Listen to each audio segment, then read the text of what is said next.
Mesdames, Messieurs, chers collègues, chers amis, d'abord, évidemment, je vous présente mes excuses pour ce retard. Je suis encore un peu essoufflé.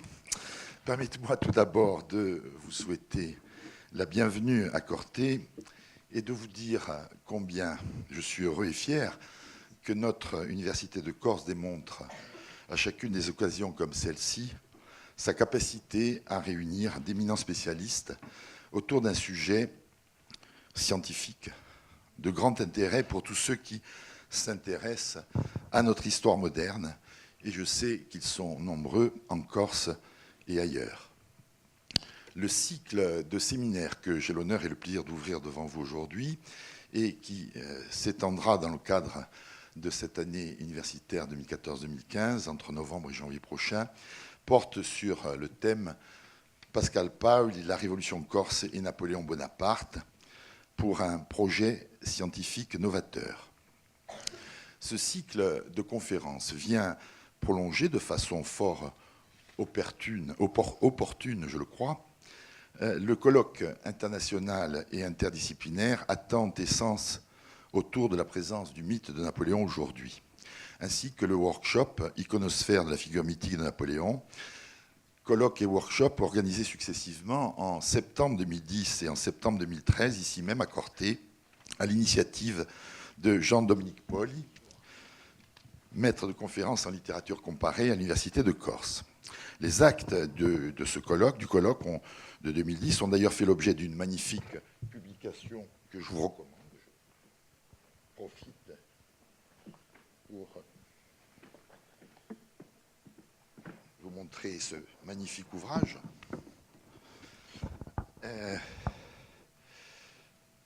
Mon était, je ne suis pas de fil. Et ceux du workshop de 2013, d'ailleurs, qui paraîtront, je crois, ce genre d'eau sous peu. Cette troisième initiative est placée sous la responsabilité de Jean-Dominique Poli, associé à Jean-Guy Talamogne, docteur en langue et littérature régionale. Elle s'inscrit, comme les précédentes, dans le cadre des activités de l'UMR-CNRS LISA, lieu, identité, espace et activité, laboratoire qui rassemble aujourd'hui près d'une centaine d'enseignants-chercheurs, de chercheurs et d'ingénieurs et une quarantaine de doctorants, je parle sous le contrôle de Marie-Antoinette, dans le domaine des sciences humaines et sociales, sous la direction précisément de la professeure Marie-Antoinette Maupertuis. Je tiens donc à féliciter très chaleureusement l'ensemble de l'équipe locale organisatrice. Mais je tiens aussi à remercier évidemment la collectivité territoriale de Corse, éminemment représentée ce jour par M. Paul Jacob, président de l'exécutif territorial de Corse, qui a suscité d'abord et financé ensuite le programme de recherche qui sous-tend la manifestation scientifique d'aujourd'hui. Le sous-titre du programme de ce cycle de conférence, je l'ai rappelé tout à l'heure, pour un projet scientifique novateur, révèle un autre aspect quelque peu inédit de ce programme. Il s'agit en effet d'inscrire la recherche scientifique au sens strict dans une démarche plus large consistant à rechercher les voies et moyens de valorisation du patrimoine, dans le cas d'espèce le patrimoine historique et culturel, en tant qu'outil et vecteur de développement économique. En ce sens, ce cycle de conférences s'inscrit aussi parfaitement dans la suite du colloque Vivre du patrimoine, organisé à Corté en 2009 par l'UMR-LISA, les actes ayant été publiés depuis en 2011 aux éditions L'Harmattan. Pour le non-spécialiste que je suis de l'histoire de la Révolution corse comme du Premier Empire, évoquer en quelques phrases les différentes facettes des relations entre Paoli et Bonaparte, futur Napoléon Ier, de leur vie, de leur œuvre, et surtout de la marque sans doute indélébile qu'ils ont laissée dans l'histoire de la Corse, dans l'histoire de la France, et au moins pour Napoléon, dans l'histoire du monde. Et ça, j'espère que le colloque et le workshop et le futur colloque permettront de rétablir ce déséquilibre relatif. C'est un défi redoutable dans lequel, vous me le pardonnerez, je ne m'engagerai pas, laissant évidemment aux éminents spécialistes qui sont avec nous aujourd'hui et demain de le faire beaucoup mieux que moi.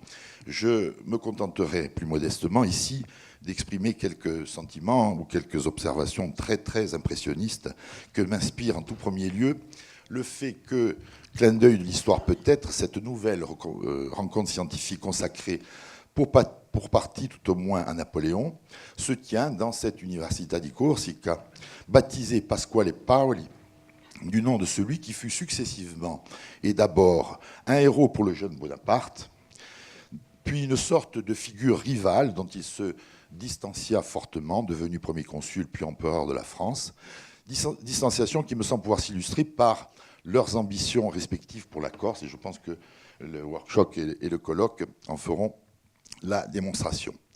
Dans le court et fort modeste avant-propos que nous avions rédigé en 2010, mon prédécesseur à la présidence, Antoine Aiello, et moi-même, à la demande de Jean Dau, pour le recueil des actes du colloque donc sur le mythe napoléonien, nous émettions, Antoine et moi, précisément, le vœu qu'un prochain colloque à l'Université de Corse puisse aborder les rapports entre ces deux hommes à dimension mythique. Pour reprendre une publicité connue, nous l'avions rêvé, Antoine et moi, Jean, Dominique et Jean-Guy l'ont fait. Je ne peux que les en remercier une fois encore. Si Napoléon est devenu un personnage mythique à l'échelle universelle, on a pu aussi parler, à propos de Paoli, référence incontournable pour la Corse et son histoire, d'émergence d'un mythe paolien, animé notamment par les hommes des Lumières, principalement, vous le savez tous, Jean-Jacques Rousseau, Voltaire ou James Boswell, et un peu plus tard par ceux de la Révolution française, Lafayette, Mirabeau, Robespierre. La destinée de ces deux hommes a été étroitement liée à l'île de Corse, elle-même terre de mythes, mais aussi à d'autres îles, d'Angleterre pour Paoli, d'Elbe et de Sainte-Hélène pour Napoléon. Autres îles qui contribuèrent tout autant à leur légende que leur île natale. Leur exil terminal, et peut-être fatal pour au moins l'un d'entre eux, est un autre trait commun particulier qui mériterait sans doute d'être analysé. Mais si je devais faire un choix très personnel, l'image fortement symbolique que je retiendrai pour terminer cette brève introduction est celle de deux hommes qui ont mis l'enseignement et la culture au premier plan de leur action concrète. Paoli, évidemment, avec la création de la première université de Corse en 1765, vouée à la formation des élites corses, et Napoléon Bonaparte, posant notamment, je pourrais donner d'autres exemples, à travers la fameuse expédition d'Égypte, pour laquelle il voulut s'accompagner d'un cortège de savants, les fondations d'un futur empire des sciences. La Corse ne peut donc qu'éprouver de la fierté à reconnaître, à assumer et surtout à partager ce privilège d'avoir donné naissance à ces deux grands esprits. Puisse ce cycle de conférences et le grand colloque international Paoli-Napoléon prévu en juin prochain non seulement contribuer à faire mieux connaître l'histoire de la Corse, l'histoire de la Révolution de Corse et le rôle que ces deux hommes illustres y ont joué, mais également à étayer l'idée selon laquelle la valorisation d'un patrimoine historique et culturel peut constituer une voie royale, je n'ose dire impériale, complémentaire en tout cas, sinon alternative, pour le développement économique d'un territoire. Je vous remercie de votre attention et vous souhaite des échanges scientifiques denses et fructueux. Merci.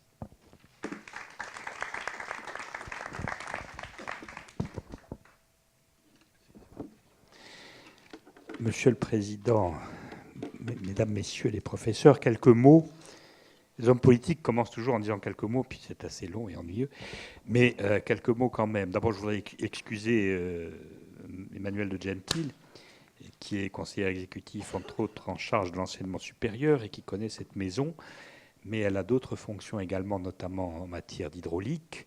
Et bien qu'il commence à pleuvoir, nous sommes dans une situation de sécheresse considérable et elle va à une réunion sur ce sujet.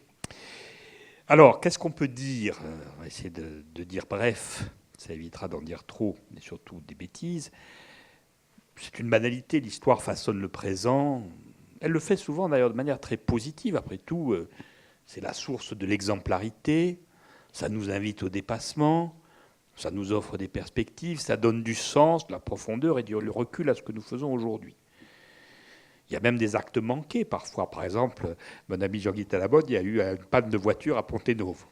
Ce qui prouve que même la voiture a des références. Elle ne s'est pas arrêtée à Casamotz. Bon, à force de la conduire, vous voyez, la voiture elle-même a un recul historique. Mais, plaisanterie à part, l'histoire, ça peut être aussi très lourd, refoulé ou obscurci, déformé par des erreurs auxquelles le temps procure la nuisance du mythe destructeur. en tout cas du mythe un peu toxique. Dans le cas d'espèce, nous, parce que nous n'avons pas toujours été des gens libres dans nos têtes, nous avons longtemps vécu, et pour beaucoup d'entre nous, vivons encore sur des erreurs et des malentendus, je n'ai pas dit des manipulations, quant au rapport entre la révolution corse, Napoléon et Pascal Paoli. En substance, ce on, étant tous les gens qui disent la Corse suit toute une série de phrases extrêmement négatives, on nous dit la Corse n'a pas voulu de Napoléon. Napoléon s'en est détourné, donc la Corse est enfermée sur elle-même pendant que le héros partait à la conquête de l'Europe, ce héros d'éternelle mémoire, comme on le dira tout à l'heure. Donc Pascal Paoli et son rapport complexe avec Bonaparte a été présenté comme l'articulation de ces interprétations complètement erronées de l'histoire et finit, pour un certain nombre d'esprits, surtout à l'extérieur de la Corse, par incarner en quelque sorte un repli de la Corse. Ils avaient Napoléon, ils ont préféré Pascal Paoli. Ça traîne dans beaucoup de présentations. Ça n'a aucun sens. Alors qu'à mes yeux, à vos yeux sans doute, j'imagine, Pascal Paoli représente une étonnante modernité et puis l'ouverture de notre île sur le monde, la conjugaison de l'identité, de la particularité, mais de l'universel, si c'est le message de Pascal Paoli. On ajoute que Bonaparte serait devenu grand en tournant le dos à une Corse repliée sur elle-même, enfermée dans ses montagnes, bien sûr, comme si les montagnes de Corse n'étaient pas magnifiques, n'est-ce pas? Camvenaco, encore, c'est quand même pas mal, il y a même Corté. Dans une attitude donc régressive par rapport à la marche de l'histoire, tandis que Pascal Paoli est parfois présenté, ce qui est une affirmation diamétralement opposée à ce que fut sa vie, son action et ses idées, comme un symbole paradoxal de cette régression historique. L'absurdité quand on connaît la vie, l'œuvre, la pensée, le comportement. Alors évidemment, moi je crois à l'inverse, que Pascal Paoli est au cœur du mouvement des Lumières et qui représente dans le mouvement des Lumières quelque chose d'extraordinaire. La première fois que l'on incarne la pensée des philosophes au sens de l'époque, dans une action politique. Parce que Jean-Jacques Rousseau, plein de gens, même Voltaire à la rigueur, a-t-il pu, par le pamphlet, l'action, l'affaire Calas, incarner dans une affaire publique la pensée des Lumières. Enfin, c'est quand même très limité. Même si Voltaire était seigneur de Ferney, si mon souvenir est bon, je n'ai pas souvenir qu'il ait appliqué les Lumières dans les rapports qu'il avait avec ses vassaux à Ferney. Et il n'a pas diminué les droits féodaux qui lui étaient dus, que je sache. Pas fait comme Léon Tolstoï à Yasnaya Poliana, qui a, lui, libéré, etc., etc. Bon, donc on voit bien la différence. Alors que Pascal Paoli s'est comporté, non seulement en homme des Lumières dans sa vie, mais il est allé très loin, puisqu'il l'a incarné dans une action politique dont on peut dire qu'elle s'inspire totalement de sa pensée. Il y a quand même une grande cohérence.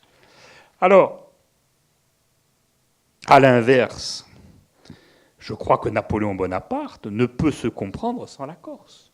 Et plus particulièrement cette Corse paoliste des Lumières, qui a finalement façonné ses idées, la formation c'est très important, c'est un homme, orienté son action, même si évidemment la pratique a fait de lui un dictateur, pas toujours éclairé, dont l'emprise est incontestablement étendue à toute l'Europe. Et alors, curieusement, l'importance de Pascal Paoli, qui a longtemps tardé à être reconnu, même en Corse, qui a alors encore plus tardé à être reconnu et qui n'est toujours pas reconnu en France, est admirablement reconnu depuis très longtemps dans deux pays au moins, la Grande-Bretagne et les États-Unis d'Amérique. La Grande-Bretagne, il n'y a qu'à aller à Westminster pour voir que le monument de Pascal Paoli est beaucoup plus important, bien placé, etc., que la modeste plaque qui est réservé à William Pitt le Jeune, qui a quand même joué un rôle dans l'histoire d'Angleterre. C'est lui qui a abattu Napoléon. Bon. Et donc, voilà, c'est comme ça. Donc, il est reconnu là.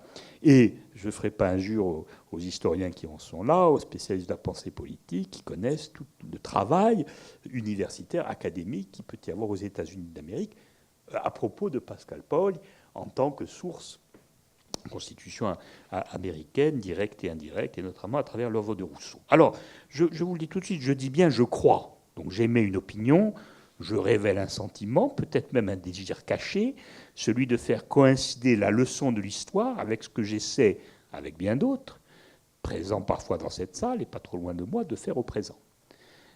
Cette croyance, ce désir n'ont évidemment aucune valeur scientifique. Et je vous le dis tout de suite, sont même largement suspects, puisqu'émanant d'un homme politique. Bon, alors il y en a d'autres qui poussent la schizophrénie un peu plus loin, ne vise personne, en séparant assez clairement d'ailleurs, et assez remarquablement, l'action politique et la pensée politique et le devoir scientifique. Ce n'est pas le seul exemple, mais enfin, c'en est un. Mais moi, alors, je vous dis tout de suite, je suis suspect. C'est-à-dire que, bien sûr, tout ce que je dis n'est jamais complètement innocent. C'est cependant une opinion. Alors, pour conclure, enfin, allez vous dire, je le dis très sincèrement, ce que vous initiez aujourd'hui sur un plan scientifique est très important pour notre évolution politique. C'est aussi très important sur le plan économique, puisqu'effectivement, comme a souligné Paul-Marie à l'instant, et chez qui la préoccupation économique est toujours présente, parce qu'on ne se refait pas, l'idée de dire qu'une recherche scientifique dans les sciences humaines, et plus particulièrement l'histoire ou l'histoire des idées, peut avoir une retombée économique, est une idée qui va de soi pour l'économiste, est une idée qui choquerait les gens qui ne réfléchissent pas, et est une idée qui finalement est relativement classique. Je m'explique. C'est une idée importante. Pourquoi sur le plan économique? Parce que tout simplement, lorsque l'on arrive à faire dire sa vérité à un territoire, à sonder son identité, à la représenter telle qu'elle est, ça veut dire qu'on donne à ce territoire une originalité, une marque, une identité qui fait qu'il échappe aux règles de la concurrence. C'est la définition, la différenciation du produit, c'est la définition de ce qui permet de faire monter les prix. Alors, les vendeurs de parfums le savent, et ceux qui réfléchissent au territoire, au lieu de penser qu'on va faire tout et n'importe quoi et des bronze-culs, passez-moi l'expression, en béton tout le long, ce qui vous met dans la concurrence et vous condamne à la médiocrité et à l'insuccès, devrait réfléchir au fait que l'investissement que l'on fait là est un investissement économique important, parce qu'il y a de par le monde beaucoup de gens qui aspirent fondamentalement, c'est même une majorité, quand ils voyagent, quand ils se déplacent, à retrouver la vérité d'un territoire. Et donc, il faut qu'elle soit éclairée. Deuxièmement, le plan économique, c'est quelque chose d'assez classique, parce qu'on n'est pas les seuls à l'avoir fait. Il y a des territoires à l'histoire chétive, à l'histoire modeste, et qui ont réussi à la magnifier. C'est toujours l'Irlande, où le moindre bout de pierre relativement celtique et relativement ancien, ou supposait-elle, est exploité à un point inimaginable et représente une source considérable de revenus, etc. Donc ce sont des choses importantes, et ce sont des choses qui doivent réconcilier intelligemment la culture et la recherche académique avec le progrès scientifique. Alors, mais c'est aussi important ce que vous faites sur le plan politique, excusez-moi. Vous allez replacer la Corse dans un moment essentiel de l'histoire du monde, ce moment d'un temps où tout a basculé et basculé dans le progrès. Un moment extrêmement positif. Et on dit parfois, quand c'est des phénomènes de mode, il faut en être. Eh bien, nous en avons été. Ce moment où l'histoire a basculé dans la modernité, les Lumières et le progrès. Nous avons même été précurseurs, puisqu'encore une fois, ça c'est incontestable. Il y a eu le despotisme éclairé, excusez-moi, oui, d'accord. Le despotisme éclairé comme incarnation de la vertu dans l'action politique quotidienne. Je rends hommage à Catherine la Grande, qui a d'ailleurs écrit à Pascal Paoli. L'hypocrisie est toujours un hommage que le vice rend à la vertu, pourrais-je tenter de rappeler. Mais malgré tout, véritablement le premier système politique qui se soit directement inspiré des Lumières, et sincèrement et réellement, c'est quand même Pascal Paoli. Même si et ça n'a pas trompé l'opinion de l'époque. Ça n'a pas trompé Jean-Jacques Rousseau, qui pourtant s'en laissait pas compter. Donc vous allez replacer, et vous allez, je vais lancer un pléonasme, éclairer ce que fut la Corse des Lumières, enfin.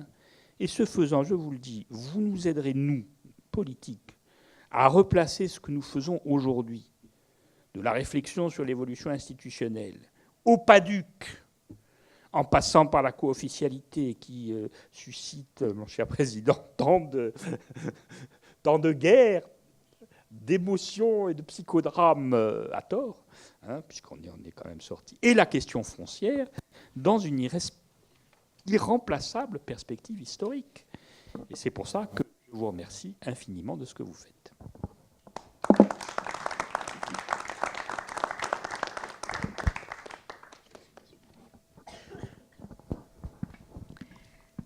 Bonjour à tous. Monsieur le président de l'exécutif régional, monsieur le président de l'université, chers collègues, ce sera le discours de la directrice du laboratoire, c'est-à-dire celle qui est là pour faire en sorte que les choses puissent se faire, y compris lorsqu'elles sont... les idées initiales sont mises en avant par d'autres, mais c'est mon rôle, mon travail, que les choses puissent se développer et être opérationnalisées concrètement.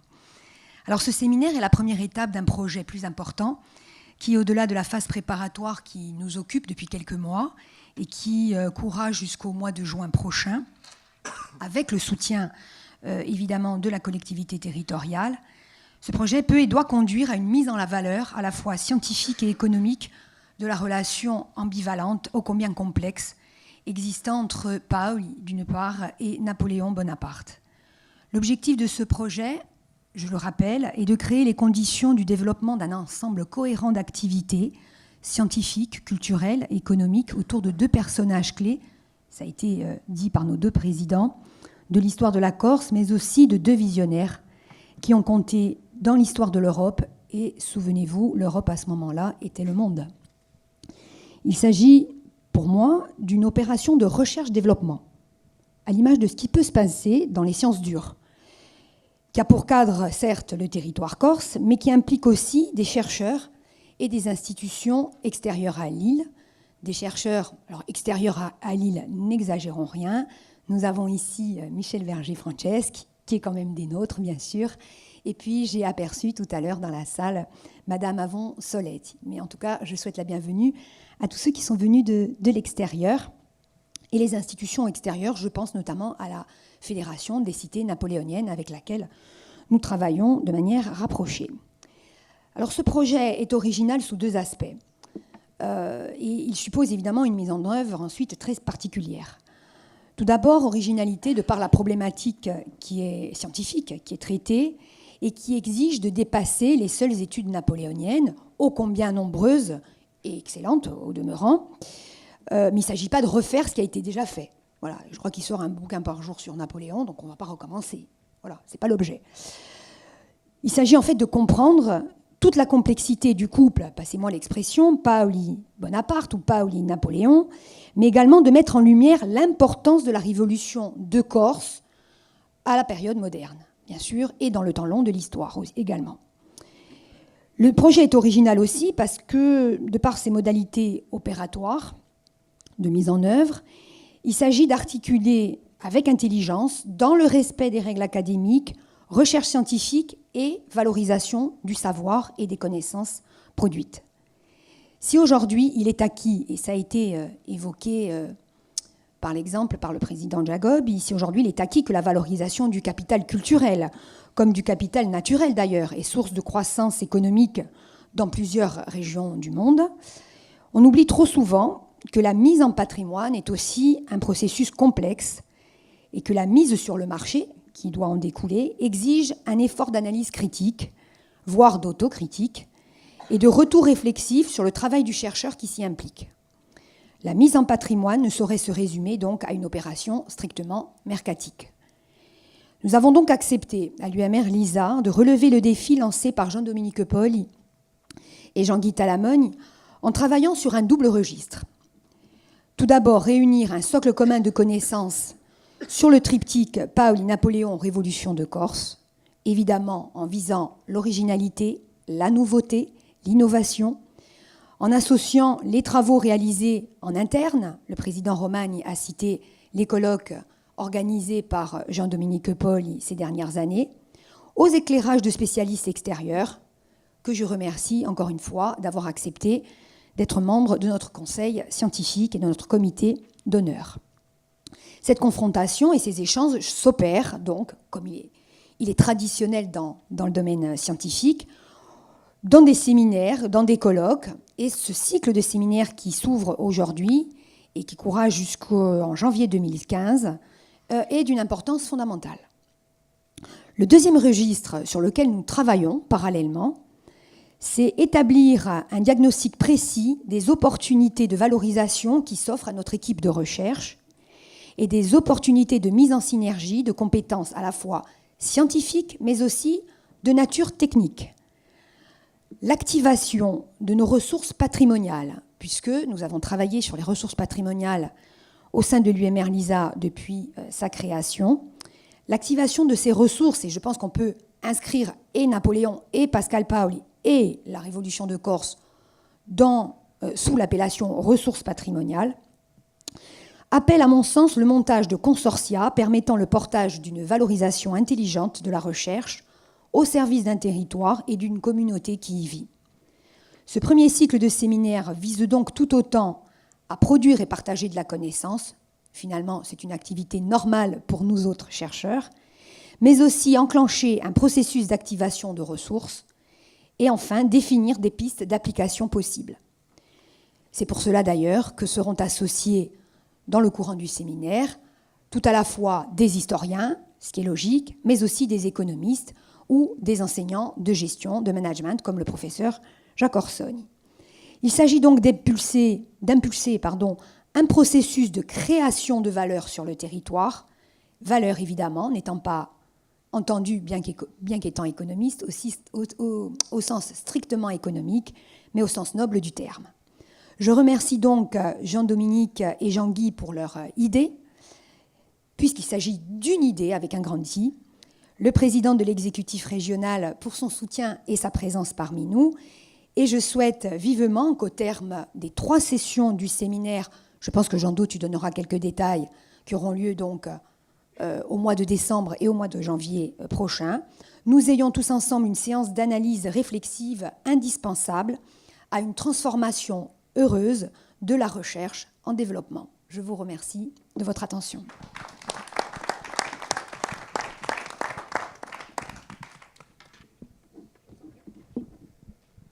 Voilà, donc je vous remercie et on voit vraiment qu'il y a un mouvement qui se met en place, qu'il y a une énergie qui se met en place grâce justement à notre université, grâce au laboratoire. S'il n'avait pas été là, il n'y aurait pas eu le socle pour bâtir tout cela. Et évidemment, grâce maintenant à la CTC, le président Jean-Guy, qui apporte donc leur concours. Donc il y a un mouvement qui se met en place.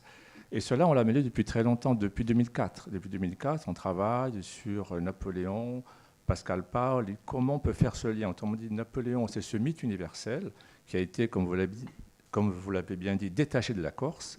Et comment ce mythe universel peut permettre de faire connaître la Révolution de Corse, Pascal Paoli, ce que la Révolution de Corse a porté, à savoir ce républicanisme antique, tout ce thème-là, et comment tout cela se retrouve ensuite dans notre modernité. Alors, nous mettons en place, comme nous l'avons dit, des séminaires, des cycles de séminaires. En décembre, nous allons travailler sur la valorisation plus particulièrement. Tout cela se fait en relation avec la Fédération européenne des cités napoléoniennes, avec son large réseau européen. Et évidemment, en janvier, on va accentuer sur le thème de la pensée napoléonienne et paolienne, voir les liens qu'il y a entre ces deux pensées. Voilà, je ne vais pas être très long puisque j'interviens après, mais c'était juste pour dessiner tout cela et pour montrer vraiment cette énergie qui se met en place et qui pourra apporter quelque chose à notre pays. Je passe la parole à Jean-Guy, qui est l'autre responsable. Oui, qu'ajouter, puisque beaucoup de choses ont été dites. Je crois qu'effectivement, lorsque l'on voit, comme nous l'avons vu nous-mêmes avec Jean-Do, lorsque nous avons été les invités il y a quelques jours de l'Assemblée générale de la Fédération européenne des cités napoléoniennes, lorsque l'on voit, disais-je, l'enthousiasme, l'intérêt que peut déclencher le fait que la Corse aujourd'hui s'investisse pour se réapproprier cette image, on voit déjà une partie des enjeux. Lorsque l'on fait le lien avec Paoli, avec ce que la Corse a apporté à l'histoire des idées politiques à travers sa révolution, et l'État qui a couronné cette révolution à partir de 1755, eh bien, on se rend compte aussi, je dirais, de toutes les implications qu'il peut y avoir, y compris, et là je rejoins les propos du président Paul Jacob, les implications qu'il peut y avoir, y compris dans la situation actuelle de notre pays qui se cherche un avenir. Donc je crois que revenir sur ce que nous avons été, revenir sur ce que nous avons fait, revenir sur ce que nous avons apporté aussi, à l'histoire des idées politiques, non pas seulement pour la Corse, mais pour l'Europe qui était, cela a été dit, qui était à l'époque le monde pratiquement.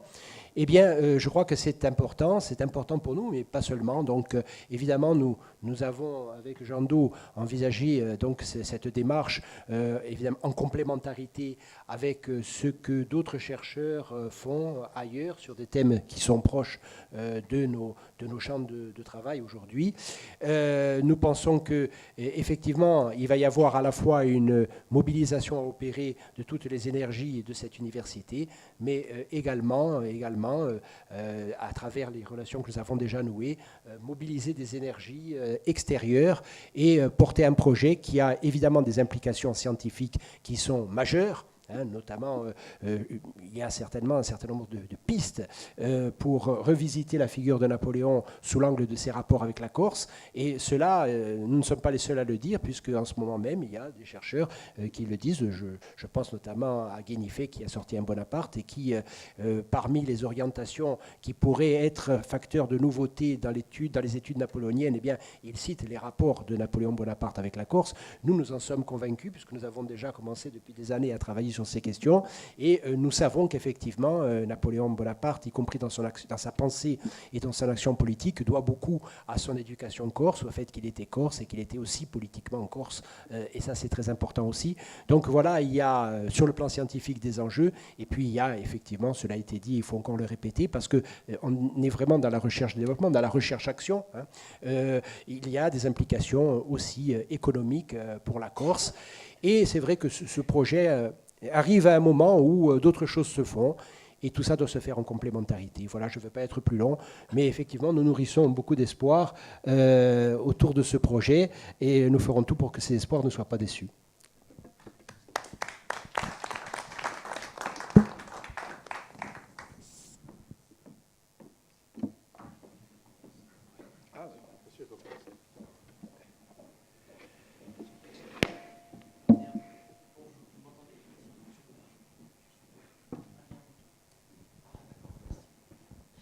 Bonjour à toutes et à tous. Eh bien, je suis très heureux de pouvoir d'avoir l'honneur d'animer ce premier séminaire de ce matin. Je vais être très bref pour que nous puissions respecter les délais. À ce propos, puisque j'ai ce rôle un peu ingrat aussi de tenir le temps, je proposerai que chacun de nos intervenants parle 25 minutes pour que nous dégagions 10 minutes avant la pause du milieu de matinée pour des questions. Nous ferons de même, si vous le voulez bien, dans la deuxième partie de la matinée. Donc il y a normalement une demi-heure par intervenant. Je leur demande s'ils peuvent dégager 5 minutes. Mais les questions, je vous prierai de les noter et nous prendrons les questions après les deux interventions.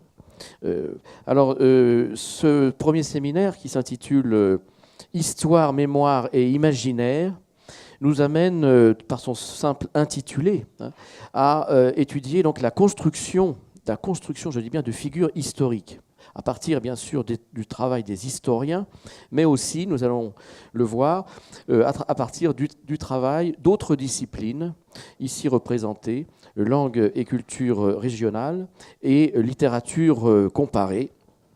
Donc c'est un séminaire par conséquent pluridisciplinaire qui va nous montrer comment ces figures historiques, Napoléon et Paoli, ont été construites, reçues dans la société, retravaillées, peut-être déformées aussi, convoquées dans de nouveaux contextes, et comment ces figures se retrouvent réincarnées dans l'art et la littérature.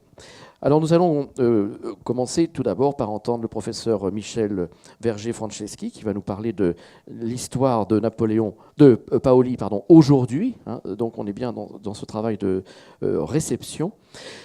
Michel Verger-Franceschi, professeur des universités en histoire moderne et contemporaine à l'université François Rabelais de Tours, est connu pour avoir été et être toujours un spécialiste de l'histoire de la marine, puis plus généralement de l'histoire du XVIIIe siècle et notamment de Pascal Paoli.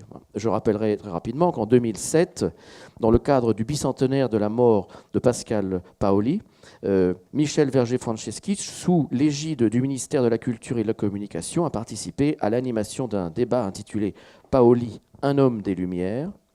Parmi les nombreux ouvrages dont il est l'auteur, je citerai l'histoire de la Corse en 2 tomes, qui fait référence, publié une première fois en 1996, remise à jour et réédité en 2010, couronné par l'Académie des sciences morales et politiques. Nous sommes très heureux, Michel, de t'entendre aujourd'hui. Merci. Merci. Merci à Monsieur le Président. Merci à vous tous pour ces très beaux discours qui m'ont énormément touché parce que je n'espérais pas, il y a 20 ans, que l'on puisse organiser un colloque ou un séminaire qui se serait appelé cycle de séminaire Paoli, trait d'union, Napoléon. Et là, je crois qu'il faut vraiment féliciter tous les organisateurs, en particulier, je crois, Jean-Do Paoli et Jean-Guy Talamone, et qui ont réuni, pour toutes les raisons que l'on vient de nous évoquer, mise en valeur d'un territoire, aspect culturel, aspect politique, aspect économique, qui ont réuni 2 personnages que l'on avait un peu l'habitude d'opposer. Et je crois qu'il y a des élèves du lycée Pascal Paoli qui sont en train d'arriver. Donc, comme c'est une très très heureuse initiative, il faut les accueillir, puisqu'évidemment, c'est un exposé, comme nous tous, qui s'adresse beaucoup à l'avenir, qui s'adresse beaucoup à la jeunesse. Entrez, entrez. Et venez vous asseoir, vous avez beaucoup de place ici.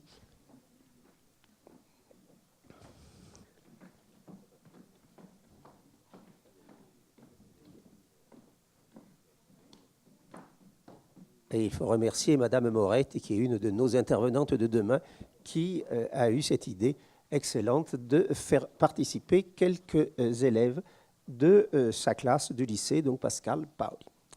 Alors c'est vrai que ce sont des personnages que l'on oppose, et très souvent, dans mon adolescence ou dans ma jeunesse, on me disait « vous êtes pour Napoléon ou vous êtes pour Paoli ?» Et on continue d'ailleurs à me poser parfois cette question, que je trouve assez ridicule, parce que 2 hommes peuvent s'opposer s'ils sont vraiment de la même génération. Ce qui est important dans ce titre, séminaire Paoli-Napoléon, je dirais que c'est le trait d'union. Pascal Paoli est né en 1725. Napoléon est né en 1769. Le père de Napoléon est né en 1746. C'est-à-dire qu'il a déjà plus de 20 ans de moins que Pascal Paoli. Les grands-parents de Napoléon sont nés en 1730. C'est-à-dire que Paoli est plus vieux que les grands-parents de Napoléon. C'est un peu comme si aujourd'hui on nous disait « est-ce que vous allez opposer François Hollande, Sarkozy et le général de Gaulle ?» Donc on ne peut opposer que ce qui est opposable. Et donc ce que j'aime dans le titre, c'est justement le trait d'union, car ce qui est vrai entre ces 2 hommes, ce n'est pas tellement l'opposition, c'est la filiation. Et c'est très bien que l'Université de Corse et que la Corse aujourd'hui en ait pris tout à fait conscience et mesuré l'ampleur du phénomène. Alors je suis historien, vous avez eu des mots très gentils, Bruno, à mon égard, mais un historien n'est pas toujours forcément objectif. On trafique un petit peu les documents, on peut essayer de faire pencher une balance dans un sens ou dans l'autre. Et donc comme ce colloque s'adresse à la mémoire de 2 grands hommes, en commençant par Pascal Paoli, le premier personnage du colloque qui devait parler, il me semble que c'est Pascal Paoli lui-même. Et par conséquent, ce n'est pas moi que vous allez écouter, mais c'est lui, parce que rien ne vaut les citations, rien ne vaut la qualité des sources. Alors Pascal Paoli, qu'est-ce que c'est? C'est la réflexion, 1792. Je donnerai toutes les faveurs du monde pour une heure de tranquillité d'esprit et de conversation avec mes connaissances et mes amis de cœur. C'est l'éducation, c'est l'instruction. Je ne conçois pas comment un gouvernement qui veut le bien néglige un point aussi important que celui de l'éducation, phrase magnifique dans une université qui porte son nom, devant des lycéens d'un lycée qui porte également son nom, et en faveur d'établissements auxquels il a légué l'essentiel de sa fortune. Paoli, c'est la culture. Lisez les histoires romaines et contemplez ses modèles. Le modèle, c'est la res publica. C'est le respect. C'est le respect des régimes. Le respect du pape. Le pape qui est un souverain élu. C'est un souverain qui prend par le respect qu'il inspire la préséance sur tous les autres. C'est le respect du roi d'Angleterre, seule monarchie de type parlementaire depuis 1688. La nation et le roi d'Angleterre trouveront dans les Corses une gratitude éternelle. C'est la République française. J'aime l'union avec la France, car avec elle, par le pacte social, nous avons toutes les choses en commun, à égalité avec tous les autres individus de la République.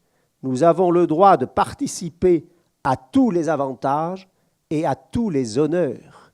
Et alors on oppose souvent Paoli à la France, ce qui ne veut pas dire grand-chose.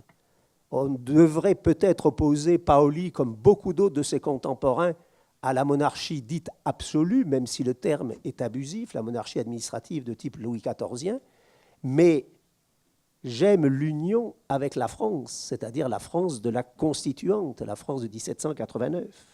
C'est le respect des régimes, c'est le respect des biens. Je suis opposé à brûler les maisons et à couper les arbres. C'est le respect des vies, opposé à la vendetta. Celui qui tuera par vengeance sera passé par les armes. Sur le site de sa maison, on érigera une colonne d'infamie. Je voudrais extirper les ligues du royaume. C'est le respect des lois, que l'on arrête tous les bandits et ceux qui leur donneraient asile. Occupez-vous des bandits en les faisant arrêter et en punissant ceux qui leur fourniraient de l'aide, ce qui éviterait le terme d'omerta que l'on nous prête, qui n'est pas du tout un terme corse. C'est le refus de la monarchie absolue. Le drapeau blanc ne sera jamais planté en Corse. C'est la recherche législative. Nous devons chercher à donner quelque forme à notre gouvernement. Un des premiers gouvernements avec les textes préconstitutionnels ou constitutionnels, ils font débat de 1755, mais la Corse a porté cette histoire des Lumières en plein milieu du XVIIIe siècle. J'espère donner une forme convenable à notre gouvernement. Pour l'instant, c'est un système désordonné. C'est la recherche législative, c'est la recherche démocratique. Le peuple même. Le peuple de Corse est légitimement maître de lui-même. C'est la recherche de la justice. Celui qui commettra des homicides volontaires sera passé par les armes comme ennemi de la société. C'est le refus de l'inégalité. Les aristocrates, ils les qualifient de pauvres jobards, 1793. C'est l'indignation. Je n'aurais jamais cru que Bonaparte traiterait avec une si grande indignité le chef visible de l'Église à laquelle appartient la grande masse du peuple français, pape élu. Paoli, c'est l'amitié. Les Bonaparte, ils ne peuvent pas m'être indifférents. C'est écrit à Londres. Pauline, Ma favorite, la Vénus céleste, tant était grande la grâce et l'innocente beauté qui resplendissait dans ses affections juvéniles. Le premier consul, un homme qui marquera les siècles. Bonaparte, il ne manque ni de talent, ni d'allure, ni de franchise. Paoli, c'est l'indifférence aux biens matériels. 1798, sa maison disparaît. Je me moque des meubles et de l'argent. C'est l'admiration. Un Corse a vengé notre patrie, 1802, qui de toutes parts avait souffert d'injustes oppressions et humiliations. C'est avant tout, Paoli, c'est très important, et je le dis surtout pour les jeunes qui sont là, c'est la tolérance. Les Juifs. Quel autre peuple s'est préservé avec un patriotisme si constant et malgré tant de persécutions? C'est toujours le pardon. Je salue tous les Corses. Je n'ai de haine pour personne et je leur pardonne le saccage de ma maison. 18 mai 1802. C'est toujours le respect de la parole donnée. J'ai toujours cru que c'était un crime de manquer de parole, même envers son ennemi. C'est la liberté. Je ne puis voir qu'avec une joie extrême les efforts généreux de la nation française pour la liberté. Je l'ai toujours cherché, cette divinité. J'ai sucé avec le lait de ma mère l'amour de la liberté. J'ai aimé la liberté de la patrie. C'est la liberté, c'est l'égalité. Ma qualité de simple citoyen est plus conforme à ma manière de penser. C'est toujours l'intelligence. Mes petits-neveux, je préfère qu'ils reçoivent leur instruction en France, étant donné que la Corse est maintenant unie à la France. Il faut qu'ils aient étude et habitude à la française pour être quelque chose dans le monde politique. C'est la prévoyance politique. Rome pourrait redevenir la capitale de l'Italie. Paoli, c'est l'espérance, très tard dans sa vie. Bien que je sois entré le 5 de ce mois dans ma 81e année, je forme encore des projets. Parfois, avec l'âge, c'est la désillusion. N'ayant plus confiance dans les hommes, il y aurait de quoi se jeter dans le fleuve si on perdait aussi la confiance dans la divine providence. Mais c'est toujours l'humour. Jeune, je joue Polichinelle comme le prince. Vieux, un vieillard de 82 ans se doit de temps en temps de faire savoir à ses amis qu'il est encore en vie. C'est toujours la sagesse. Avec la France, d'après la Révolution. La France, nous sommes unis à cette nation. Il faut se conformer à la langue, aux us et coutumes de ce pays si on veut faire quelques progrès dans le monde. Et au soir de sa vie, il dit ce que dit tout homme dans son testament. Je fermerai les yeux au grand sommeil, heureux et sans remords pour ma conduite politique. Que Dieu me pardonne le reste. Merci.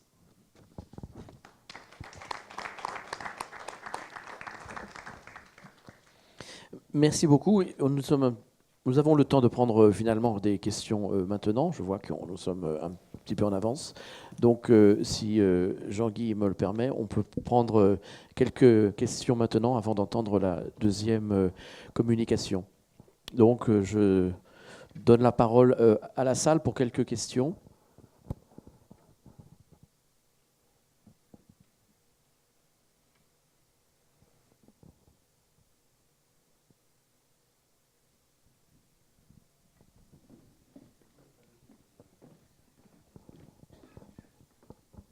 Merci.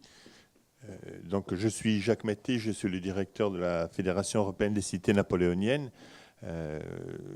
votre intervention m'a beaucoup plu parce que je trouve, notamment dans les citations, on comprend toute la modernité qu'il y avait certainement pour l'époque, mais on comprend aussi toute la modernité et tout l'intérêt qu'il y a à écouter ces citations aujourd'hui. Alors, vous êtes historien, mais je vais quand même vous poser une question qui regarde plus l'actualité et notre histoire contemporaine. À votre avis, en quoi l'homme Paoli et sa pensée de l'époque pourraient être un modèle pour le développement d'une Corse d'aujourd'hui? Pascal Paoli a vécu très longtemps. Par conséquent, on peut toujours opposer certains événements de sa vie. On va me parler par exemple de Matra en matière de violence. Mais un homme de 30 ans, il est beaucoup plus dans l'action qu'un homme de 70 ou de 80 qui est dans le bilan, qui est dans la réflexion. Toutes les citations que je viens de prendre volontairement, ce sont des citations des années 1780, 1790, jusqu'à sa mort à 82 ans en 1807, c'est-à-dire lorsque le bilan est fait. Et donc, lorsque on voit Paoli vieux, c'est un donneur de leçons, c'est un donneur de pédagogie à notre jeunesse d'aujourd'hui. Ça n'est pas du tout un agitateur. Quand j'ai fait la biographie de Paoli, j'ai eu des collègues à Paris 4 qui étaient un peu indignés que je m'intéresse au personnage.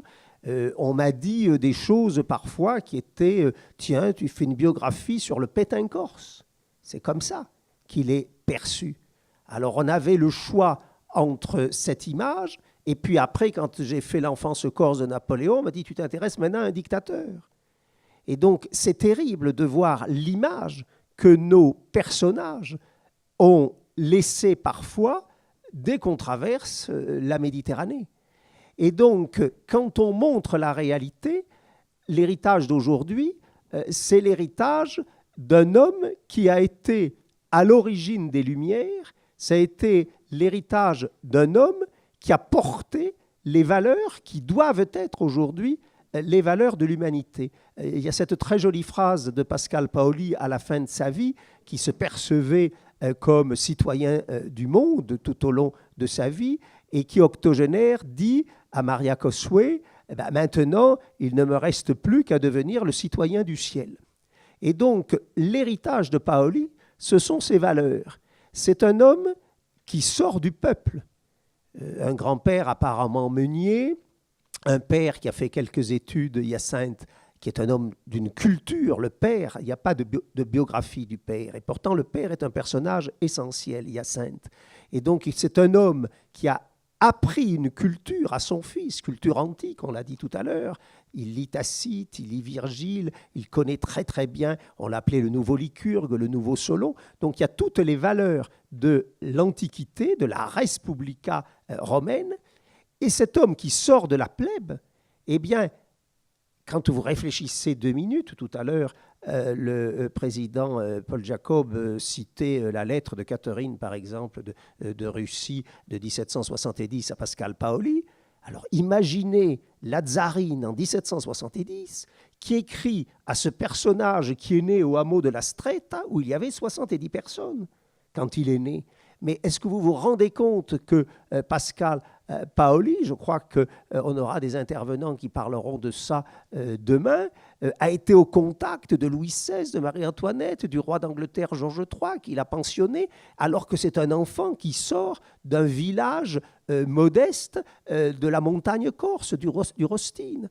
Et donc, le Paoli d'aujourd'hui, c'est ça qu'on a un peu perdu d'ailleurs dans notre société aujourd'hui, malheureusement. C'était les hussards noirs de la République, etc. Bon, c'est la méritocratie, c'est-à-dire sorti d'un tout petit village, reçu à Londres, à Versailles, en correspondance avec Frédéric II, à Berlin, à Saint-Pétersbourg, avec Catherine II. C'est ça les valeurs de Pascal Paoli, c'est-à-dire porter un message qui est un message de tolérance, qui est un message vis-à-vis de la foi ou des fois comme était d'ailleurs déjà Sampiero vis-à-vis des protestants. Il y a aussi une filiation avec ce grand personnage, mais je suis très content, et je ne veux donc pas parler de Sampiero, que pour la première fois, on fasse le lien Paoli-Napoléon. Alors qu'on avait tendance, jusqu'à ces dernières années, à faire le lien Sampiero-Paoli.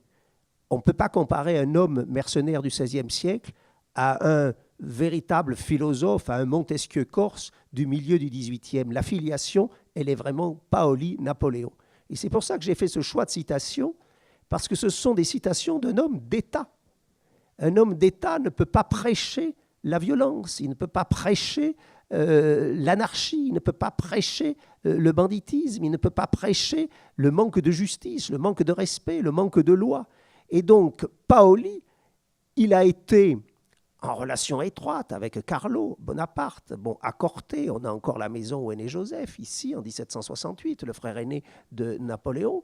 Et donc, il y a une filiation entre les deux hommes, et c'est pour ça qu'il faut remercier ceux qui ont eu l'idée de faire aujourd'hui ce séminaire. J'ai l'habitude de dire qu'il n'y aurait pas eu Louis XIV sans Richelieu. Louis XIV ne se comprend que par Richelieu.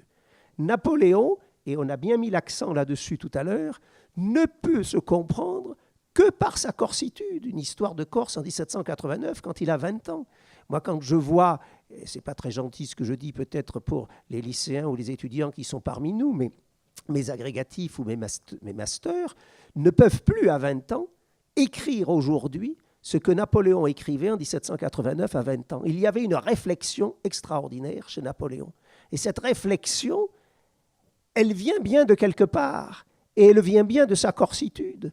Et quand on regarde qui était le grand Sebastiano Costa, qui était l'auditeur donc du roi Théodore dans les années 1736, lorsqu'il est arrivé en Corse, c'était le cousin de Joseph Bonaparte, le grand-père de Napoléon. Et donc il y a toute une réflexion familiale, politique, quand on voit les contemporains, dont Lucian Bonaparte et Pascal Paoli, qui eux sont contemporains, qui sont la même génération, bon, dont Lucian est élevé au collège d'Elbène à Gênes, on voit qu'il y a un véritable creuset dans cette Corse, et de même que Louis XIV est l'héritier de Richelieu, Napoléon est l'héritier de Pascal Paoli, et donc la filiation entre les deux hommes est réelle, l'admiration est réelle. Alors on les oppose toujours en disant un a fait le choix de la France, 1805, Napoléon qui dit il faut que la Corse soit française une bonne fois pour toutes, et puis on va, y compris nous refuser à Paris il y a quelques années, au moment du bicentenaire de la mort de Pascal Paoli, de donner le nom d'une rue à Paris. Il n'y a qu'en Corse où il y a des cours Paoli, à Corté, à Bastia. À Paris, il n'y a pas de rue Paoli parce qu'il est condamné par la Convention en 1793. Et donc, est-ce que faire le choix de l'Angleterre à l'époque où vous avez de grands savants en Angleterre comme Jenner, alors qu'en France, c'est l'époque des noyades de Nantes et c'est l'époque de l'échafaud, on ne peut pas juger. L'historien n'est pas là pour juger, il est toujours là pour comprendre. Et donc le choix de 1793 de Pascal Paoli, ça n'est pas le choix de Pascal Paoli de 1789. C'est pour ça que toutes les citations, je ne l'ai pas fait là parce que ça aurait été fastidieux, il y a le jour, le mois, l'année, chaque fois. Parce que la France à laquelle adhère Paoli, c'est celle de 89, c'est celle de la Constituante. Et donc c'est celle dont nous sommes les héritiers. On n'est pas les héritiers de la terreur aujourd'hui, heureusement. On n'est pas les héritiers de l'échafaud. On est les héritiers des principes de 89. Et quand Paoli, je terminerai là-dessus pour ne pas refaire un deuxième exposé après le premier, arrive à la Constituante, eh bien Robespierre lui dit « Monsieur, vous avez inventé la liberté à un moment où on n'osait même pas prononcer son nom. » Et je crois que c'est ça, Paoli. C'est la tolérance, la liberté, l'égalité, la fraternité entre les peuples. C'est son aura internationale aux États-Unis, cette ville des États-Unis, Pennsylvanie, etc., qui porte le nom de Paoli City. C'est la plaque de Westminster dont il a été question tout à l'heure. C'est ce message d'universalité qui est important aujourd'hui pour ouvrir ce colloque.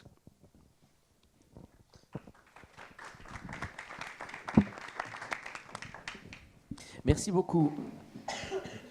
Ça fonctionne là ? Oui. Merci beaucoup, Michel Verger-Franceschi. Je pense que cette longue réponse met en perspective, de manière très, très intéressante, très enrichissante, les citations fort éloquentes qu'on a entendues tout à l'heure. Alors maintenant, donc, nous allons aborder avec Jean-Guy Talamoni la nouvelle Corse du jeune Napoléon Bonaparte. Alors, faut-il présenter Jean-Guy Talamoni? Je vais tout de même me risquer à l'exercice. Jean-Guy Talamoni est docteur de l'Université de Corse en langue et littérature régionale. Il est donc chercheur à l'UMR LISA. Il est l'auteur de plusieurs ouvrages et articles sur l'histoire de la littérature corse notamment, et de l'affirmation littéraire aussi et politique de l'identité du peuple corse. Il a notamment publié « Littérature et politique en Corse », « Imaginaire national, société et action politique », ouvrage paru en 2013 qui a reçu le prix du livre de la collectivité territoriale de Corse en novembre 2013. Par ailleurs, sa carrière politique, qui est évoquée par le président Paul Jacobi tout à l'heure, l'a conduit, comme chacun sait ici, à effectuer plusieurs mandats de conseiller territorial à l'Assemblée de Corse. On peut dire que le projet de recherche sur Paoli et Napoléon, dont ce séminaire est le premier moment, est le fruit, je pense, de cette double activité, à la fois politique et universitaire. Donc, je lui donne la parole. Merci.